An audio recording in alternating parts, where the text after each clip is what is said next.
Hello, friends, and welcome to Everyone Has a Love Story. We are thrilled. Today, we're going to be talking to our very, very good friend, Jeff Romig. And Jeff has written a wonderful new book that we're going to talk about. The title of the book is called Don't F-ing Kill Yourself. We're going to welcome Jeff now and get started.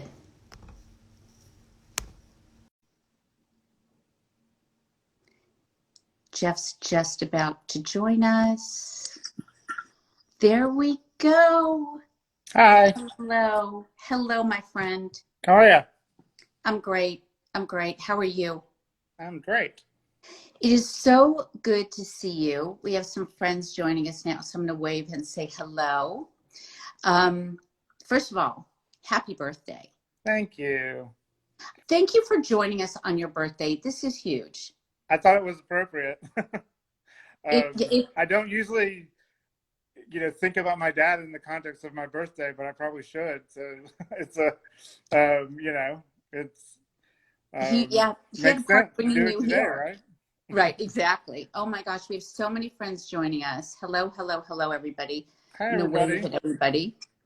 Um, so, first of all, um, we generally start off talking about how our love stories include the death of somebody we love. Sometimes the stories are tragic, sometimes they're messy and wonderful, and all of the above.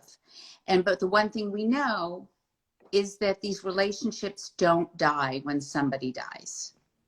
Totally. Um, Absolutely. So I do want to introduce you and talk a little bit about you before we get started. Jeff is a journalist, a profound storyteller, a political activist, a nonprofit fundraiser, and you're an author. Um, That's a new one. and Not yet, kind of. no, and Kate's saying happy birthday, Jeff. Thanks, Kate. Good to see you earlier. So we are going to be talking about suicide prevention for a lot of reasons. We're going to be talking about your story, but also really paying tribute to the fact that suicide is the 10th leading cause of death in the US. And we know statistically with what's going on with COVID that this is a real issue for a lot of people. So if there are people that are listening right now who have either experienced loss through suicide or are at risk themselves, please, please, please contact us. We're going to go ahead and put the Jeff's information in the show notes. Contact him, call Suicide Prevention Hotline. But Jeff has a lot to say on this topic. I do want to start off by reading an excerpt from your book, which I'm going to try and do this without crying. Oh, don't Okay. cry. So this just moved me, and it really ties in what we're doing here at Talk About Loss and your story. So here we go. His path led him to a gray 1987 Volvo station wagon filled with carbon monoxide, ending his life after 47 years, 3 months, and 20 days of fighting an unwinnable war against the chemical reactions inside his brain that led to his suicide.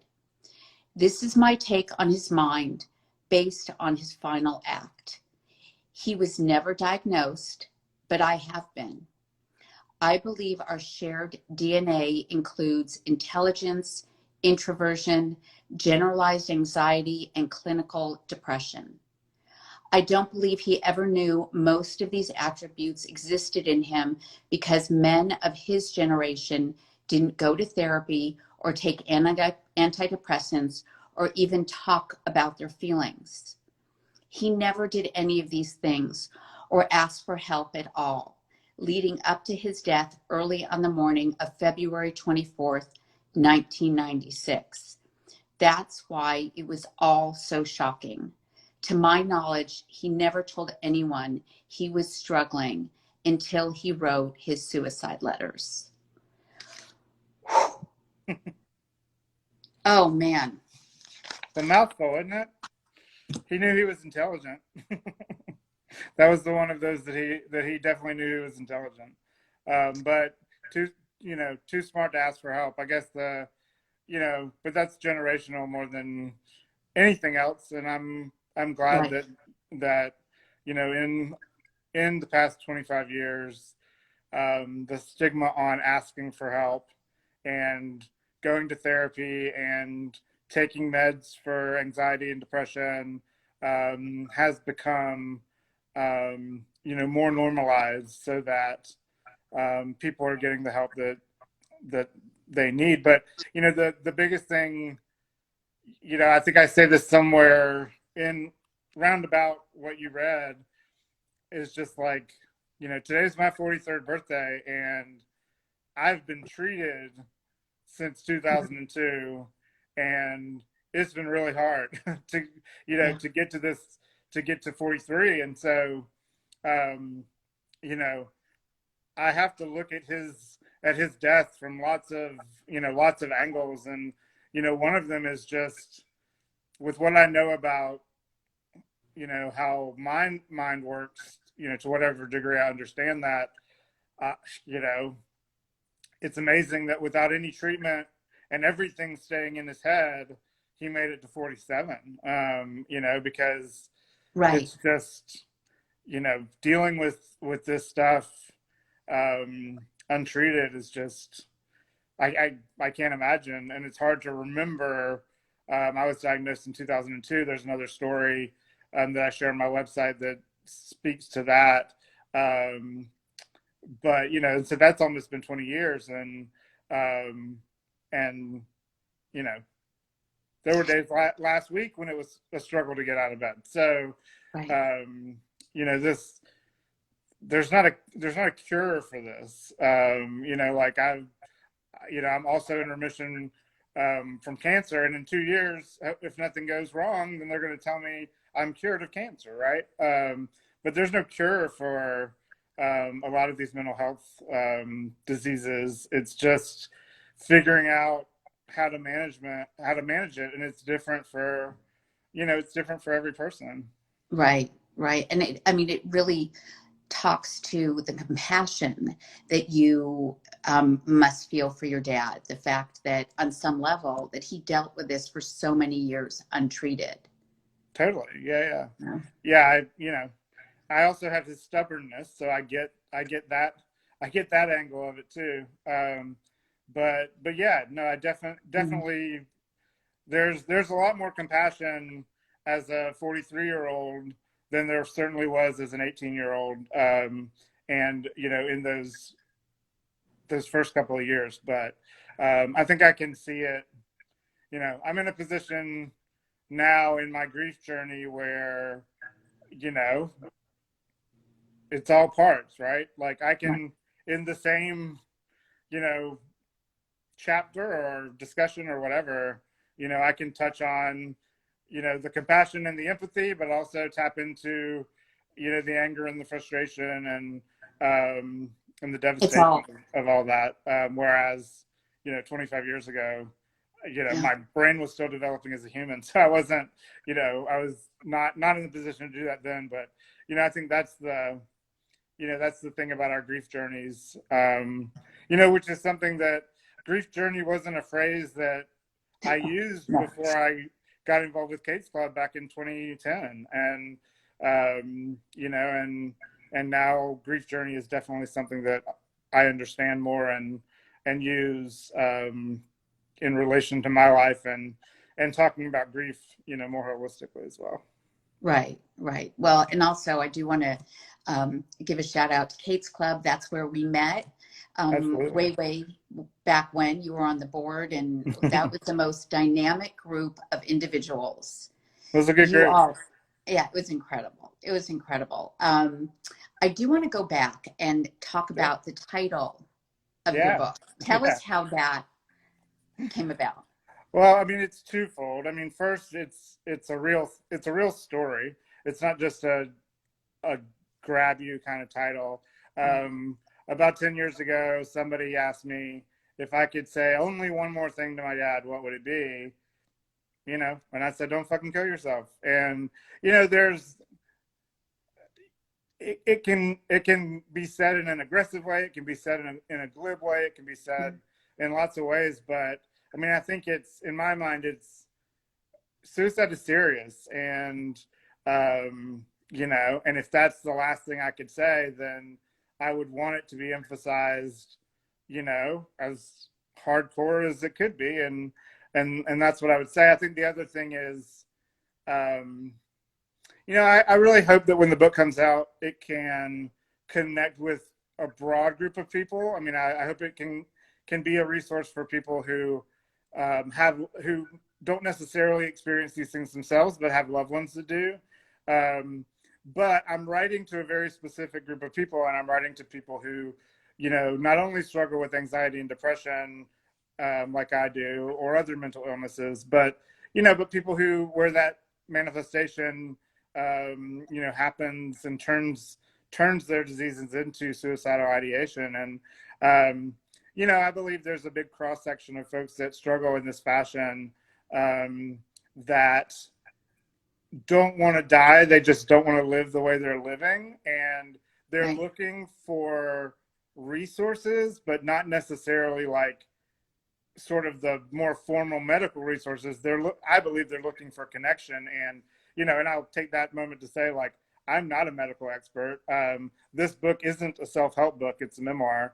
But you know, I'm one of those people that struggles in this way, and I look for answers in books, and, you know, because that's the way I can reach out for help without engaging another person, which isolationism is part of anxiety and depression. And so, you know, if I'm browsing on Amazon, or, you know, at Acapella Books, or at Barnes and Noble, or wherever in the self-help section, you know, I'm hoping something jumps out at me. And so, you know, I hope that, you know, they'll be, you know, if someone's thinking about suicidal ideation and they see Don't Fucking Kill Yourself on the spine of a book, you know, I hope that in that moment it's enough, you know, to make them, you know, grab it, like I said, not just in a buy my book kind of way, but in an entry point way.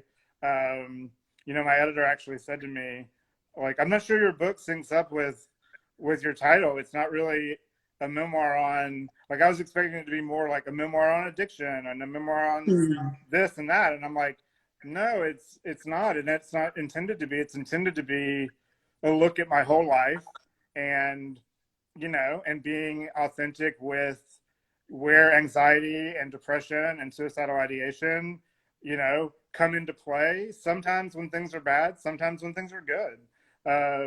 And, you know, what I really hope is that, you know, that core reader can connect with their own story through my stories. And, you know, because I think it's the people and the passion and the experiences that keep us alive if we can connect with them. And it's that perspective that, you know, I mean, this is a big thing that I get from Alcoholics Anonymous, is the perspective of the world and of other people, and it gets me out of my own head. And if I can, through telling my stories, get someone who's in a dark spot out of their own head and connected to the things that they love and that keep them alive, then maybe that gets them through that dark spot. So maybe they don't, you know, necessarily love baseball or film the way that I do, but I feel like if I can write about those things in a passionate, authentic way, then maybe it connects them, you know, to lacrosse or to dance, or you know, to painting. I mean, it could be all kinds of things. But I don't expect everyone to connect with baseball, right? But if I can talk about baseball in a way that the passion translates, then hopefully it just reminds them of something that they love, that fuels them and that keeps them alive, so that they push through that dark moment and then, you know, hopefully Well, stay alive. I can attest to that because I'm not a baseball fan. Everybody who knows me knows that. And that chapter was so riveting. I was right there with you, with your excitement, Good. your passion. You really are a storyteller. Thank You're, you. and I do love the title of the book for so many reasons, because it's raw, it's real, it's honest, and it does catch your attention, which, you know, when you're feeling desperate, when you're feeling alone, you need fast help. Yeah. You really do. Yeah. So you were 18 when your dad committed suicide. Died by suicide is Yeah. committed infers a crime. So let's say died by suicide if we could. Okay. I got you. I Thank will. you. Um, big difference. Yeah. Big It's difference. not common language, but it is in more the suicide prevention community. So if I can have that opportunity to share that with everybody, that, you know, died by suicide is preferred. No, I hear that. I hear Thank that. you for Thank you. giving me that space. Of course. Of course. So you were 18.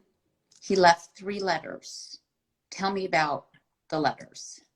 I can only tell you about one of them. I can tell you about my letter.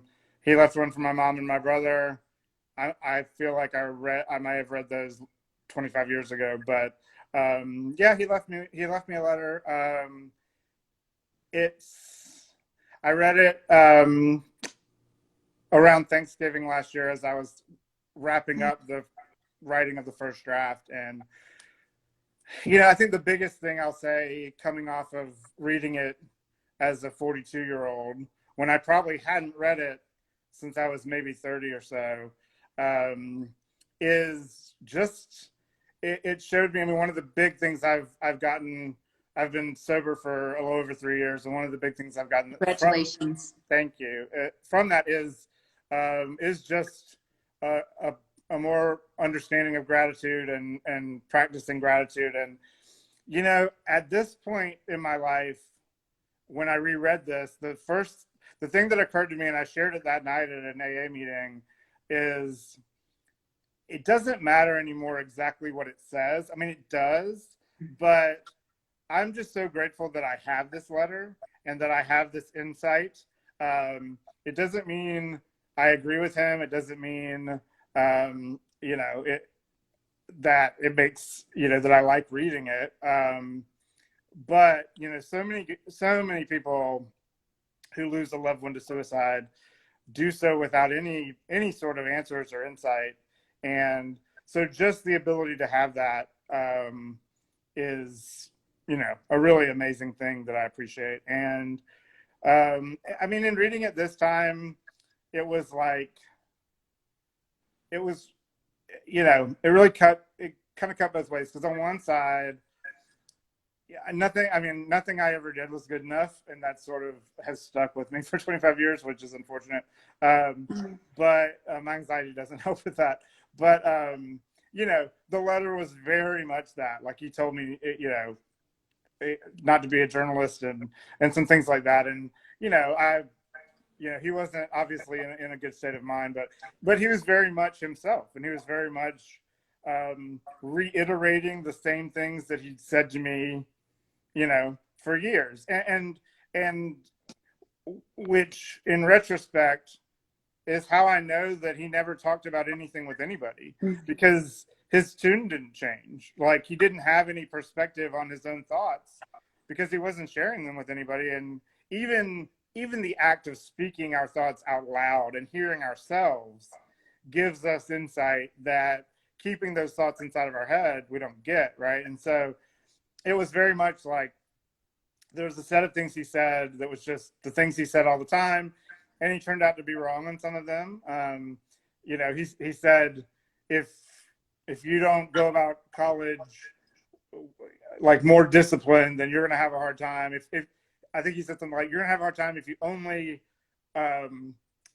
put effort into the things you like, which is very much, and I say this in my chapter that's on my website, the my dad's suicide chapter. Like, you know, one time he got me, like, where there's a will, there's an A, but like I was always more the C's get degrees approach. And the problem is like I was, you know, like I was in the, you know, put in the talented and gifted group in second grade after they like tested our IQ or whatever. And So it was always this, like, you're not meeting your potential kind of thing. But I always put tons of effort into the things that I really cared about. And so, and in college, I did the same thing.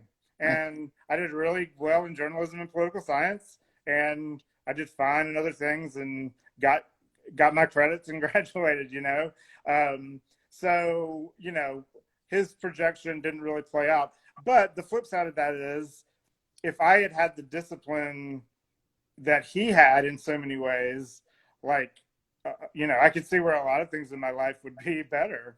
And that's just not, unfortunately, that's just not the thing we shared. That's not the thing he passed on to me. So my brother got that. He's way more disciplined, and he's a rocket scientist with 2 degrees from Georgia Tech. And so he's literally a rocket he's scientist. literally a rocket scientist, and you can't do that without discipline. So so I'm glad he got that, and I'm a little more I'm a little less disciplined, but I've been able to find success in different places on my own merits, and I think that's okay. It's more than okay. What you've accomplished, I mean, just what you've done for society politically, and as a humanitarian, as an activist and a fundraiser, and now this work is tremendous. Well, thank you. I appreciate that. I see myself as a very flawed person who's just trying to do the best I can, and I'm not saying that in a like false, kind of way. I mean, that's how I feel, and I've definitely made my mistakes, and I've worked very hard in sobriety to not get myself back to a place that that I was for a couple of years after getting really burnt out with all the things I was trying to do, and letting my anxiety drive my life versus a more positive approach. And got a little chaotic there for a little bit, but I feel like I've, over the past 3+ years, I've found my footing again. You have. That's so great. So we're getting comments. Bob Akinoa, I know I mispronounced that. So proud That's my of you. friend Jackie. She's great. Hi, Jackie. We went to college together. She's wonderful. Oh, well then you know all about how wonderful Jeff is. Nicole saying being you is enough. Mel saying agreed. Kate said, great insight. So our friend Elizabeth Winkler's now joined. Hello, Elizabeth. So let's go back to you're 18 and you're heading off to college. I first of all think it is remarkable that you went from this incredibly traumatic event to college, directly to college, and then to forging a career and a life, a beautiful life for yourself. You made it sound really easy. Yeah, we know it's not. It was way bumpier than that. But you did it. Yeah. Because a lot of people don't. There's a certain inertia. I mean, I think the reality was we went to visit. I started college at the University of Alabama. We went to visit Tuscaloosa the weekend before my dad died, on President's Day weekend in 1996. And then, the reason he told us that he ended his life was financial, and part of that was me wanting to go out of state to college. And I never really internalized that in a this is my fault kind of thing, but I did very much. I mean, like, there was kind of 3 things at play. One, I very much wanted to go to Alabama. I loved it.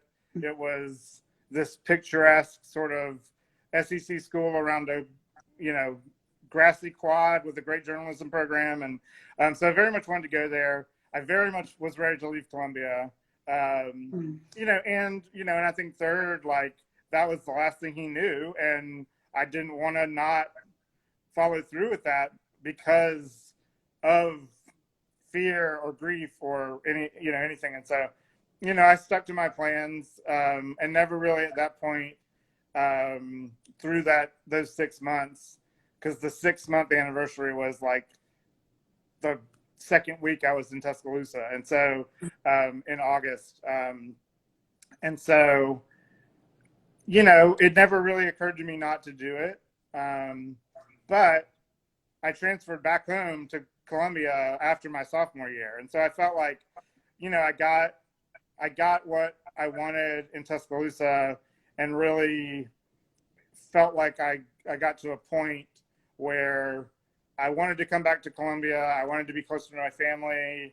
I wanted to, write for the newspaper in Columbia, which had more opportunity for college kids than the Tuscaloosa News, which was way smaller than the state newspaper in Columbia. And I didn't transfer having a job at the state. I was very fortunate to get one pretty soon after I moved home. But, I knew there was just more possibility. And I think I was at a place, kind of in that first stage of my grief journey that, my brother was about to be a junior in high school. My mom remarried, but not until like 2007. And so this was 1998. And so, it was the right decision for me to go to Alabama after I graduated. And it was the right decision for me to move home, and finish college at South Carolina, which I did in December of 2000. And then you went along your way, you built your life, you were married. It was for 13 years. 13 years. And your life is more or less moving along. What year were you diagnosed? Actually, I was diagnosed in 2002. We got married in June of 2002, and I was diagnosed in like March of 2002. So, some of that I'm not really going to talk about, but Sure. because that was very early on. Essentially, there's an arc of kind of what was going on.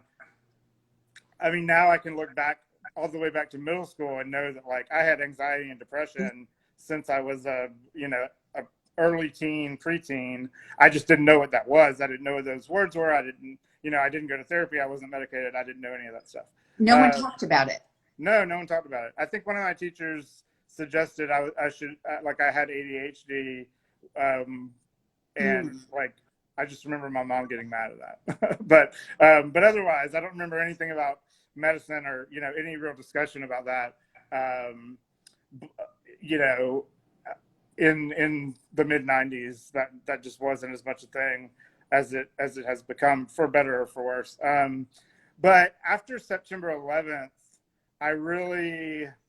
my anxiety really just kind of went off the charts, and I started having what I now know are small panic attacks, and then in early 2002, I was having like massive panic attacks, and so I asked my managing editor at my paper if I could take a week off and go to Columbia and go see a friend of my dad's who he played tennis with that was a child psychologist, and that's when I got put on medicine for the first time, Paxil, I think, and then since then I've just sort of been in that evolution. But I didn't really start therapy until like 2007. So I've had the same therapist since then. She's awesome. And I see Shout her. out to great therapists. Yeah. Shout out to Dr. Spring. So I see her, every 2 to 3 weeks. But yeah, that just wasn't, and I think I was 20, I just turned 24, and I had just been diagnosed, and I just didn't know so much about myself. And so, and then I got married. There you go. Yeah. And so you're, one question we didn't talk about, did you have any inkling growing up in retrospect, can you see that your father had panic attacks? No. Or he showed no signs of anxiety? No. He was pretty, when he was growing up, he I think because his dad was transferred in the Army, maybe to Germany or something, right before his senior year, he stayed in America and put himself through school, and grew up with a military dad. Like I said, he was very my dad was very disciplined, And no, I mean, like, I never saw any of those things from him. I mean, he worked a ton, and, you know, like, I was a difficult teenager. Um, but, you know, I never saw him. I mean, he always seemed very together in his routines and in his life. And yeah, there was no inkling of anything until that morning, that Saturday morning in, you know, 96. Oh, God, so intense. Yeah. So you're married and the marriage stops working. You make a decision. It's time to, I know we're not going to go into that, but it's time to make some changes. And is that when your unraveling began? Yeah, I think so. I think that, you know, I knew you know, again, I don't want to talk too much because Yeah, I don't think it's fair to yeah, have a of one-sided course. conversation about it. My ex-wife is a wonderful, wonderful woman. She is brilliant and funny and kind in so many ways. So it wasn't, um, you know, I just needed more on, you know, from an emotional intimacy standpoint. And, um, you know, but what I had that I don't know that I realized was, you know, it was an emotionally secure situation. And then, you know, coming out of that, I just didn't realize what that change would mean. Um, and I think my chemistry was changing. My relationship with alcohol was changing, not because of that, but not because of divorce, but just because of chemistry. And it just went from, I was never a big drinker. It just, I needed a couple drinks, typically, you know, bourbon or typically bourbon, to deal with social situations and my social anxiety. And, you know, for so many years, I could I could just have a drink or two and be fine. Um, and in 2014, the year before we got divorced, my grandfather died that summer. Like my he was like he and my grandmother, my mom's parents, were like my heroes. And she had died in 2012, and he died in July of 2014. And like my meds were screwed up, and we had to fix that. And it was just like there was a little bumpy time in 2014. And I think that's really something in there. My relationship with alcohol changed, and it just went from, you know, being able to just have a couple of drinks and stop to not. And, you know, and Yeah. that wasn't, I didn't really drink at home. I was just more a social drinker and binge drinker. And just once I was, you know, divorced and being more social, um, it just continued to evolve until it needed to stop.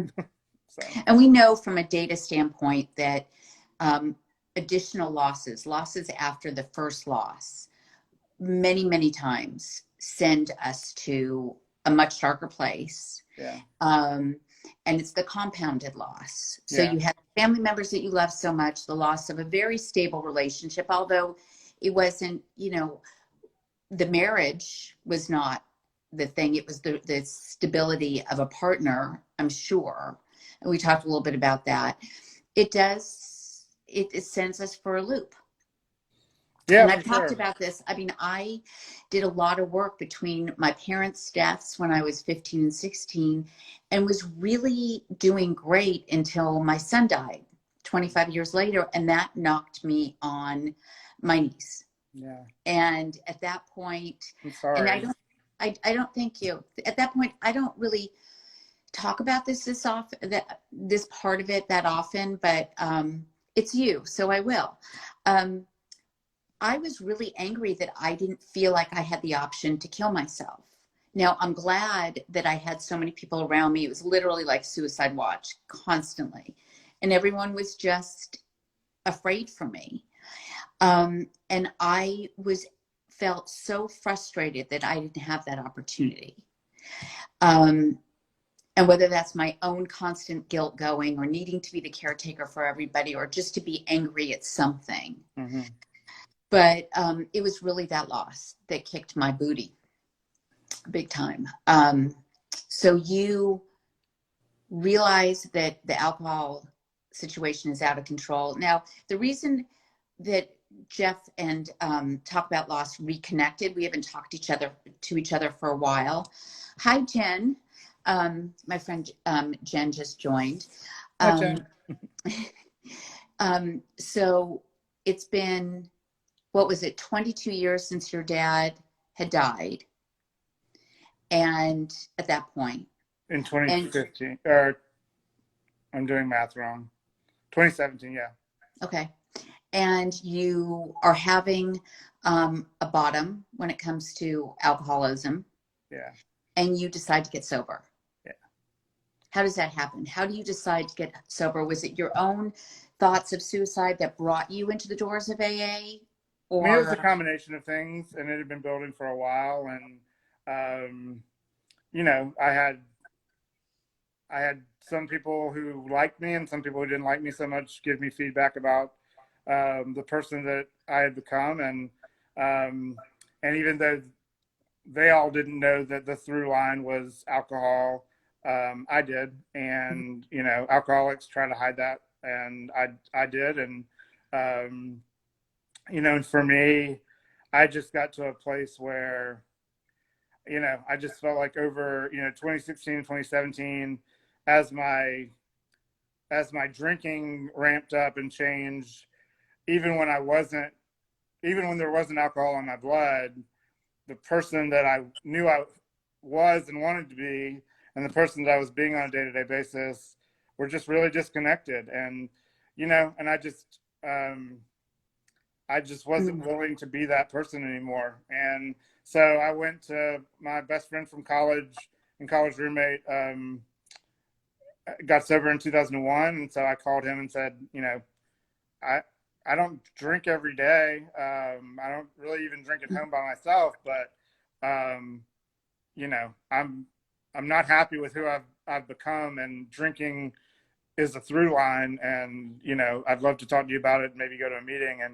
And the night before the meeting, we had gone to dinner and we got back. It was pretty early, probably like 7:30. And he gave me the big book, which is the Alcoholics Anonymous book, the main text. And he circled some things for me to read. And he said, you know, you read this, and in the morning, if you feel like you want to go to a meeting, then we'll go to a meeting. I said, okay, that sounds good.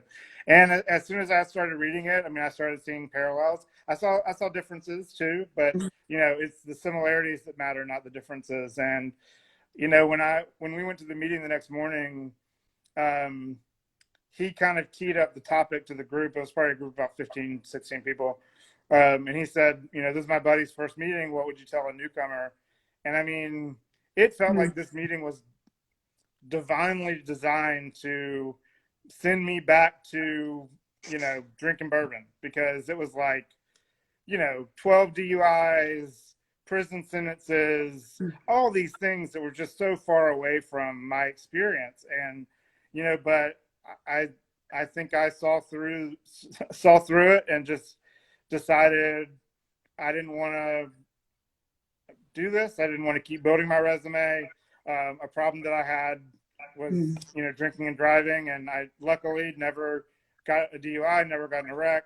But, you know, if I had kept drinking, I probably would have kept drinking and driving too. And I was just done. And so I picked up a white chip that day, and luckily that's the only one I've had to pick up. And I picked up 3 years sober in December, and, you know, keep on going. I'll be at a meeting on Zoom tonight at 8. So that's fantastic. It's good. I mean, it's a daily thing. Someday, I mean, you know, there's lots of ways to get sober. For me, AA based sobriety is what works for me. And, you know, some days it's all I can, you know, it's just enough to not drink. And other days I can, you know, really dive deep into the program. And, you know, and it's created a community where I can share and engage as needed, and giving me a lot of stability. So yeah, the 12-step and the people in the 12-step programs become family. Yeah, absolutely. They become heart family. Yeah. So you get sober, and then you find out that you have cancer. Yeah, that was fun. Yeah, it was. My tongue started hurting me like probably Amazing. around June of 2017. And I was just like, I'm so stressed out with, I was running my own consulting. Oh, you just cut out. Now I can't hear you. Oh, there you are. Sorry, I had a phone call coming in. I Oh, declined okay. it. It was actually my roommate from Charlotte that helped me get sober. I'll call him back, call him to say happy birthday, I'm sure. And so I just, I was drinking and working and felt like maybe I'm grinding my teeth at night and it's causing some tongue pain, but I don't have time to go to the doctor and deal with it. So I didn't until after I got sober and decided, all right, I'm getting healthy. I need to go get this checked out. And, went from primary care to an ENT, finally to my dentist who did a biopsy.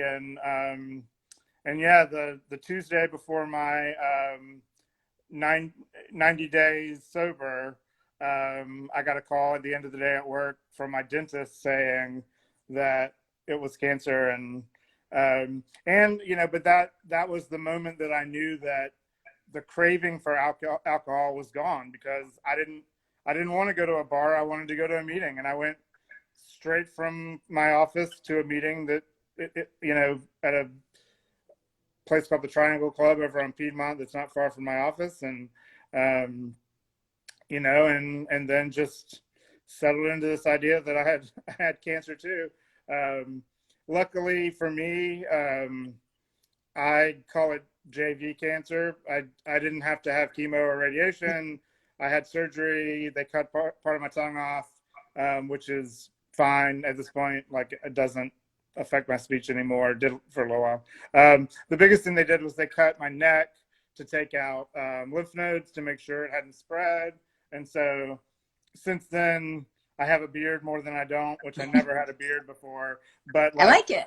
But I have nerve damage in my neck, and so I can shave with an electric razor. But when I use a real razor, and I'm in here, I can't feel it. And having a razor on my neck without feeling it is not something I want to do all the time. So, and No. I work with farmers now. Like, I can wear a hat and a beard and be a little more casual than I was when I worked at the Capitol. Right. And so that's but yeah, I had surgery April 6th of 2018, and I've had some moments. Luckily, those moments haven't turned out to be any new growth or anything. But it's until you're 5 years, there's always the possibility. And right now, I have two cousins who, along with my brother, the four of us kind of grew up as siblings. And my cousin Gina, who's 2 years younger than me, was diagnosed with breast cancer earlier this year, and is in chemo right now and has to have surgery. But my other cousin, her younger sister, went to get checked early because Gina had it, and their dad, my uncle, died of pancreatic cancer in 2012, and it's the same gene apparently, breast cancer and pancreatic. And so my cousin Abby got checked out about a month ago, and she has breast cancer, stage 1. They caught it really early, and she has to have surgery. So, I talk about cancer because it's a thing and it's the truth. But again, I've watched so many people fight cancer and not live through it. And then a lot of people have to really fight but stay alive. Mine wasn't nothing, but it was way lighter than I've seen. And I'm just really grateful that we caught it when we did, and that it was what it was. So. But I mean, considering the amount of stuff that you've had layered on, like, come on, cancer. Yeah. And then, so what led you to, Hillary says, wow, Jeff, what an inspiration you are. Well, that's very sweet. Yes. I don't feel like an inspiration much, but I appreciate it. And I have know imposter syndrome. It's part of the whole being diagnosed with anxiety and depression thing. Mm-hmm. Oh, we have a lot to talk about with the imposter syndrome. Yeah. But it also, there is one thing that, I'm sorry, I'm such a data geek. Um, there is data to prove that people with mild imposter syndrome, that can still function, are not pain in the butt know-it-alls. I think I'm that. I think and my we team learn. at work would tell you I'm also that. So. Well, it keeps us learning and growing, Yeah, which is a great thing. my marketing director Melanie's on here. She'd probably tell you I'm a know-it-all pain in the ass too. Oh, really? I don't know. She's not going to say it on here, but Maybe off to the side. No, maybe so. oh my gosh. So you decide at what stage you're going to write this book. Is this because the 25th anniversary is coming up? Yeah, I mean, it was a mix of things. I had the original idea for the book back in 2015, like right after I got Mel divorced. says you're the best. Oh, thank you, Melanie. Melanie is actually the best. So both things can't be true. So she's the best. But yeah, this idea popped into my head near the end of 2015. And the original idea was just thinking about what was my dad thinking about in that car, and why wasn't, until he lost consciousness, and why wasn't it enough for him to to get out and stop. And then the combination of the idea that our lives flash before our eyes when we die. And so I thought about telling my story through that vehicle of storytelling, in like what would I see. And the original idea was the chapters would all be things that are sort of things in my life that might flash before my eyes. That's evolved a little bit. It's sort of three things now. It's definitely things that I think I might see. It's telling stories of my anxiety and depression and suicidal ideation, sometimes as a whole, sometimes weaving in to other stories where we're present. And I think the thing that I've really landed upon in the past couple months is like, these are the things in my life that keep me alive. These are thinking about my family, thinking about baseball, film, cookbooks, which you can see behind me, and cooking, and just things that I love. And that's why I frame it as like passions, people, and experiences. If we can connect ourselves to those pieces of us, then I hope we can pull through those dark moments. It always. I'm literally writing this down. Huh? Literally writing this down. So it's passion, people, and experiences. That's everything.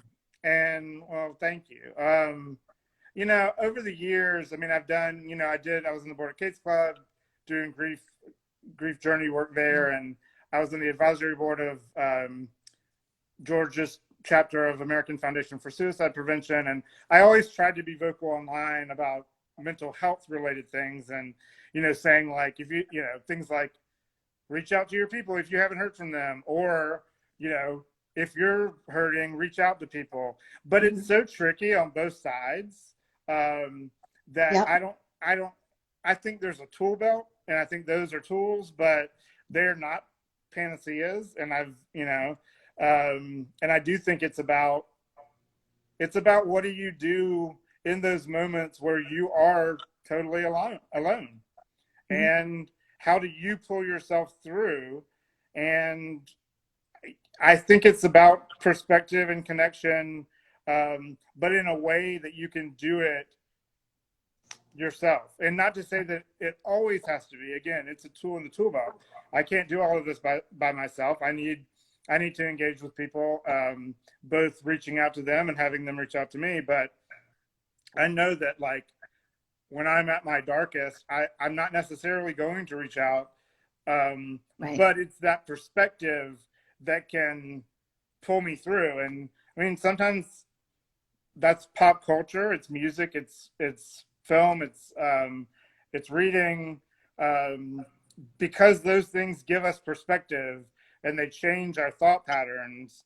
And if in that darkest moment we can change our thought patterns, before we do something that we can't come back from, then that's the hope. So I think with the book, I'm just trying to give put a tool out there that people can use, and come to as they need it. And like I said, I think hopefully I'm writing something that's a good read across the board that can give people who don't struggle with these things insight into the people that they care about that do, and that can feel authentic, for the people that are struggling. So at the end It's of the so book, when I relatable. say, you stay alive and I will too, like, Mm-hmm. they feel connected authentically, and not like, oh, well, this guy was a journalist and did this thing or did that thing. And it's more about, do we connect on the anxiety and depression level, regardless of what our story is? Because Right. look, the reality is I can tell these stories and they're good to read and they're all true, but like, I could tell lots of stories about not being able to get out of bed, and nobody wants to read that. And there's not much to say about it. Like, Jeff watched Schitt's Creek for 8 hours. Like, what is that? That's not going to help anybody. But I did try, like, one of the stories. I love New York. It's my happy place. I Mm-hmm. try to go there multiple times a year. Last Me year I too. didn't get to, obviously. But there was, I think it was February of 2017. I was in New York and I had plans. I have friends in New York that I try to see when I go. And like, I had plans. I usually, it was around my dad's anniversary because I usually take a trip for the anniversary. And like, I had a whole set of plans with like 4 different people that day. And I could not leave my bed in my hotel room, and I canceled all my plans. And even though I was in New York, I couldn't pull myself up. And so I wrote about that in one chapter, about Mm-hmm. as part of several chapters related to New York, because I felt like it connected to that sort of storyline of New York. But I mean, that happens all the time, and that happened last week. Like, it's it's a But thing, but it's not.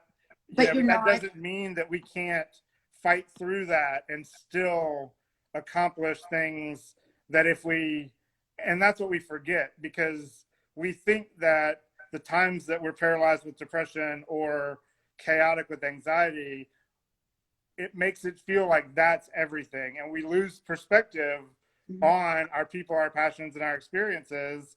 And it's those things that remind us why we need to stay alive, because it's easy when you're stuck in these really dark patterns to feel like you're worthless and hopeless and shouldn't be here. But if we can snap ourselves out of that, at the right moment, we can save our lives.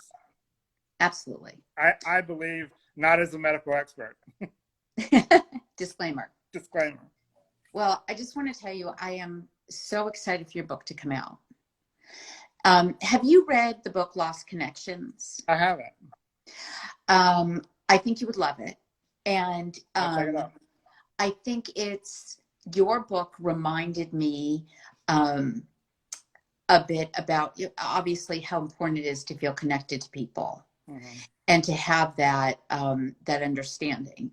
But I think your book is really going to make a huge difference for people, because you're speaking as a real person who's made huge changes. So thank you.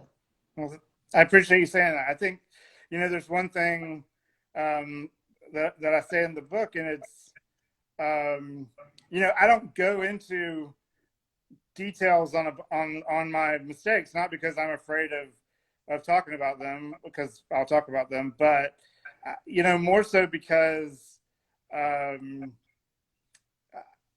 want to make sure, I want to convey I don't want to get this point lost in the details of my own mistakes. Mm-hmm. And that point is, wherever you screwed up, whatever it is, you don't need to decide that you need to die because of that.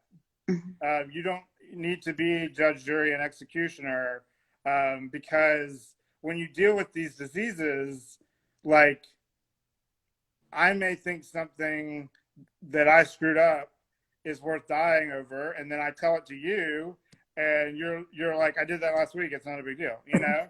And so it's It's all like, perspective. right. But we catastrophize. And Mm-hmm. when, if we don't give ourselves the space to, I mean, there's a difference between making mistakes and being defiant in your defense of your mistakes. Like, that's bullshit. You shouldn't do that. But if you make mistakes, you listen to the feedback and you put all of your effort into like trying to change and be a better person. Like, that's all you can do. But the only way you can do that is if you stay alive. And so catastrophizing your mistakes and deciding that whatever you've done is worth a self-imposed death sentence. um, you know, we just have to make sure that people, especially people that struggle with these things and are, you know, sometimes looking for, you know, a reason, that we let them know that like that's not a reason. If you stay alive, you can make amends, you can make progress, and you can help somebody else. And that's, you know, that's what I've tried to do. And um, you know, and there's a big reason. I mean, on that, I know we're running out of time. Like, I 3 years after sobriety, I mean, I don't know that I'm ready to write this book. I've written it, and it's good, and you know, it is what it is. But like, I couldn't have written it 2.5 years ago. But 3.5 years in, or 3+ years in, um, I feel like the person that I am each day is in line with the person that I am inside and the person that I want to be. That doesn't mean I don't make mistakes. It doesn't mean I don't have to learn from them and make amends still.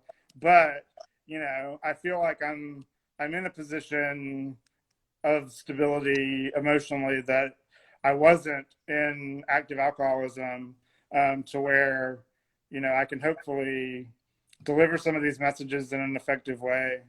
Um, And it may be, you know, that somebody needed to hear that you're sober in order for them to take a look at their own desires for suicide and their own thoughts. Maybe.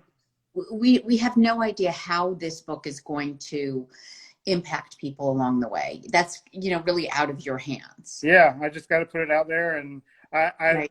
when I decided to do this, I said I have three goals. One of them is to write the book. Like, I'm self-publishing and I'm doing this crowdfunding campaign. Like, I want to talk about that I'm also. not looking for an advance. I'm not looking for someone to pay me to do it. I have to write this book. I have to face the fears that come with these memories and this enormous challenge of writing a book. That was my first goal. Although it's not done, you know, first draft being done kind of checks that goal. Like, I'm on my way to doing that. The second goal is to publish it. I've, you know, I've just today on my birthday exceeded the amount I need to pay my publisher tomorrow and sign the contract to get the publishing part moving. And then the third goal is totally out of my control, but it's just, I hope it impacts as many people as possible. And I'm going to work, and that's why Melanie is on my team as marketing director, to help put it out there in all the right ways and places so that it can have the reach. Because I do feel like if it can get out there, then it can help folks, and you know, and that's the goal. And anything, you know, we can do to help. Obviously, I have a feeling this is the first of many conversations we're going to have with you. But I Absolutely. do want to tell you, so Kate has said you're an expert from real experience. That's a realist expertise. Hillary's saying, thank you for this. I relate so much. Kate wants to know what the crowdfund link is. Yeah, so if you go to dfkybook.com, so dfkybook.com, there's a donate button, and that button goes to the crowdfunding page. So anything Thank you. anybody wants to chip in would be absolutely helpful. I mean, I will ultimately own the book, but I'm not getting $1 of the crowdfunding. It's going to the publishers and to my wonderful team, including Melanie. So, yeah. Really important. This is, for me, the decision to donate was about paying it forward. I'm so Thank you. grateful for the amount of people who made sure I stayed alive. Hillary's one of them. You know, and I know with the work that you're doing, it's going to keep other people alive, which Absolutely. is just. I hope so. And, and I plan to have, probably 20% of the proceeds from the book ultimately going back into suicide awareness nonprofit work. And that's the good thing about working with a self-publishing company is, when you work with traditional publishing, you may end up owning like 20% of your actual proceeds. Whereas with the company I'm working with, I will end up owning 100%, and therefore I can earmark, as much as I would, own through a traditional publisher to put back into suicide prevention work. And, and I'm planning to do that. So, And it's going to be incredible. You certainly know nonprofit. a little bit. A little. A little bit. Oh my gosh. We know that folks can reach you at the website. Give us the website again. And also, please click on the read button. And there's excerpts of 5 chapters. Such great storytelling, but so moving, and really it just pulls you right in. Thank you. So. Yeah, it's dfkybook.com. And I have 5 chapters, and sharing about my dad. That chapter is sort of the second chapter of the book and kind of the main intro. A story about my grandmother, a story about my grandfather, a story about me and my brother, and then my sobriety story. So those are the ones that are on the website. And then I'm going to be doing some book readings on Zoom that Melanie and I will probably share publicly, where I'm going to be reading some chapters that aren't on the website and won't really be public until the book comes out. So let us know. We'll push it from our social media pages, and we'll be there to join. I will. Thank you. Oh my gosh. And follow us on Twitter and Instagram at DFKYBook. Absolutely. And those places, and Facebook is the same as well. Fantastic. Thanks again, Jeff, and happy birthday. Thank you so much for having me. This is a lovely conversation and a great birthday present. Oh my gosh. Well, so happy to be a part of it. Awesome. Happy Sunday, everybody. Enjoy the Super Bowl. That's right. That too. Yeah. Bye-bye. Thank you so much.